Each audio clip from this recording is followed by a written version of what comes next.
होली मिलन आप सभी जानते हैं कि जब द्वापर युग की शुरुआत हुई और द्वापर युग में भक्ति का जब प्रारंभ हुआ तो परमात्मा के दिव्य कर्तव्यों का यादगार रूप में बहुत सारे त्योहार मनाए गए और उन त्योहारों में से एक त्योहार है होली का, जिसमें हम एक कहानी सुनते हैं।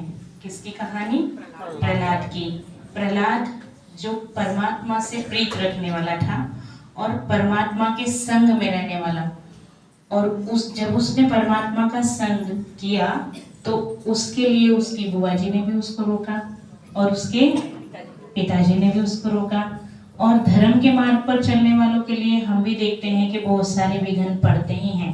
आप सब भी परमात्मा के रंग में रंगने वाली आत्मा हो, जो परमात्मा के संग में चलने वाली, उनका कहना मानने वाली और उनके दिव्य गुणों को अपने जीवन में धारण करने वाली आत्माएं हो। तो आप भी जानते होंगे आपके जीवन में भी ये रुकावटें समय प्रति समय या तो बाहर वालों की ओर से आती हैं या जोर से बोलो, या हमारे अपनों की ओर से आती हैं।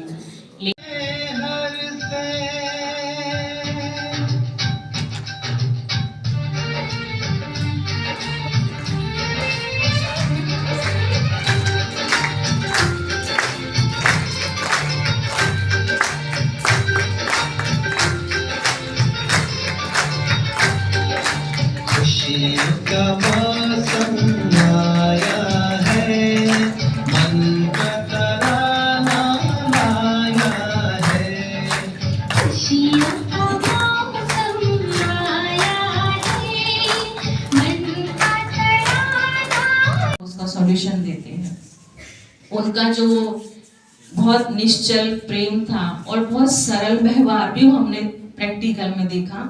एक बार दादी जी कॉटेज में मिलने गए थे तो उनको किसी से मिलना था।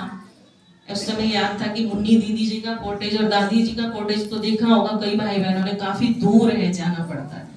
तो वहां से उनको संकल्प आया कि कुछ काम था मुन्नी दीदी जी से, तो वो आने का था कि वो आई या नहीं आई, अपने सेवा साथियों से पूछ रहे थे।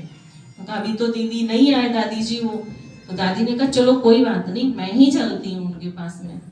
तो उनको आया साथ दूसरी दीदियों को कि दादी जी आप जाएंगे ना, दीदी वो आ जाते हैं, हम बुला लेते हैं। तो क्या हो गया? दादी ने बोला क्या हो गया अगर मैं ही चली गई? माना मैं बड़ी हूं तो मुझे भी तो जाना चाहिए, ये थोड़ी कि मैं बड़ी हूं तो मेरे पास ही उसको ही आना चाहिए।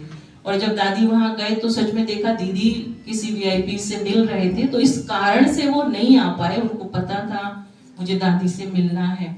तो ये उनका निश्चल प्रेम क्या सिखाता है?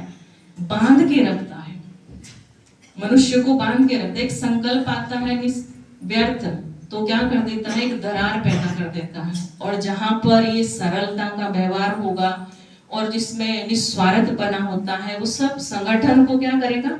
बांध के रखेगा। और ये संस्कार दादी जी के तो बचपन से ही है। मात्र 10-12 साल की आयु में जो बाबा का बना और इतनी बड़ी लंबी यात्रा करके आज भी मैं तो यही महसूस करती हूँ कि यज्ञ कहाँ पर है? उन्हीं के ही कंधों पर है।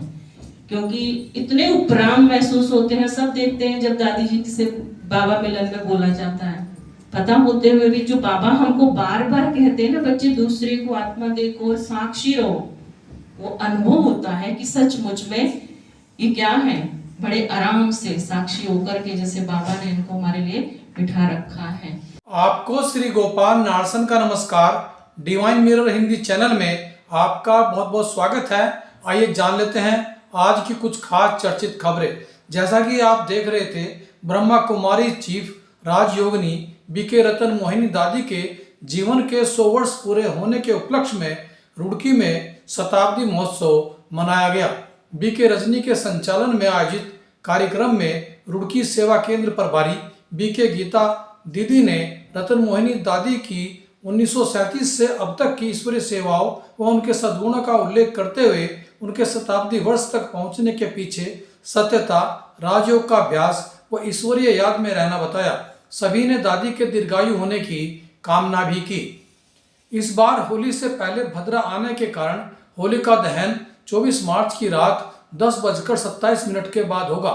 इसके बाद अगले दिन 25 मार्च को रंगों की होली खेली जाएगी। लोकसभा चुनाव प्रक्रिया के बीच में ही दिल्ली के मुख्यमंत्री अरविंद केजरीवाल की मुसीबत बढ़ गई है।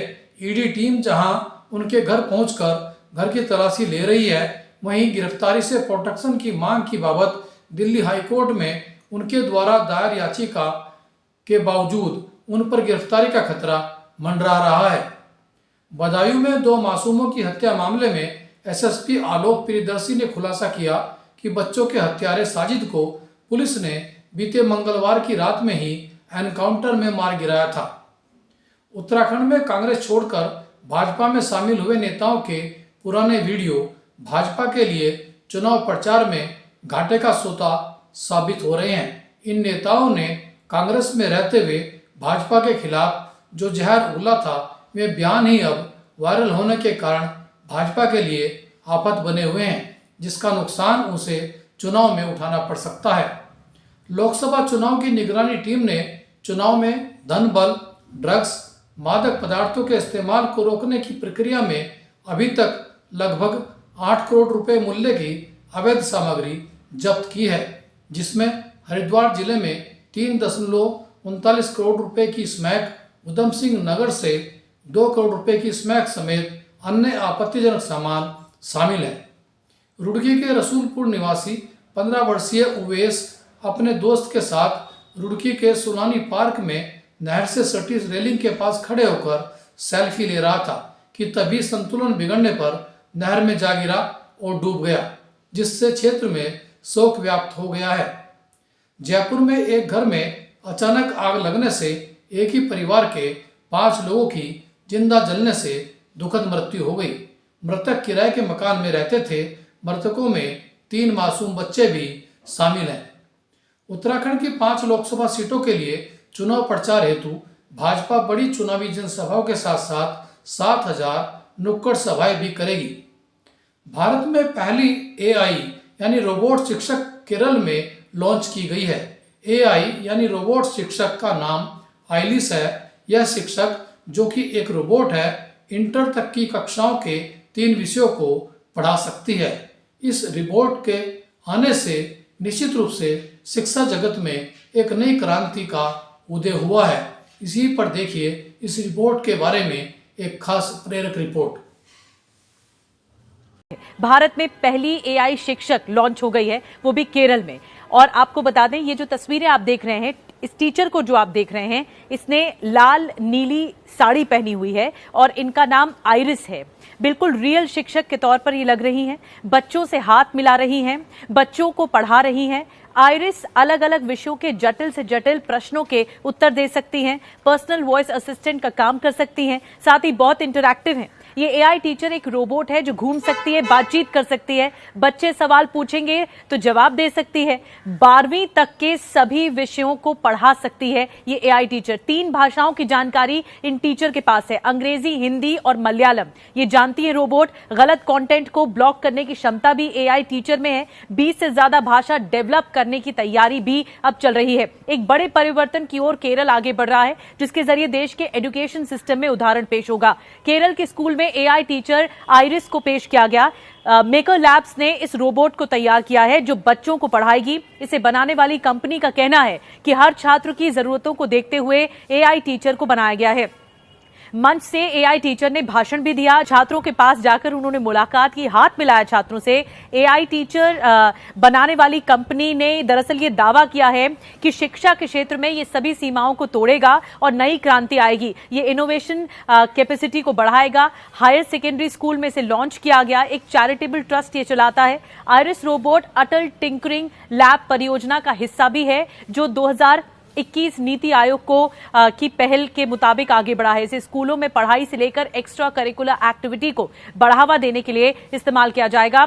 इंस्टाग्राम पर जब मेकर लैब्स कंपनी ने इसे लॉन्च किया तो उनकी तरफ से ये बताया गया कि ये रोबोटिक्स और जनरेटिव एआई का एक कॉम्बिनेशन है। इस रोबोट में एक इंटेल प्रोसेसर लगा हुआ है और एक को प्रोसेसर लगा है जो कई तरह के कमांड संभालेगा एक साथ, और इसके जरिए ही रोबोट सारे काम परफॉर्म कर पाएगा।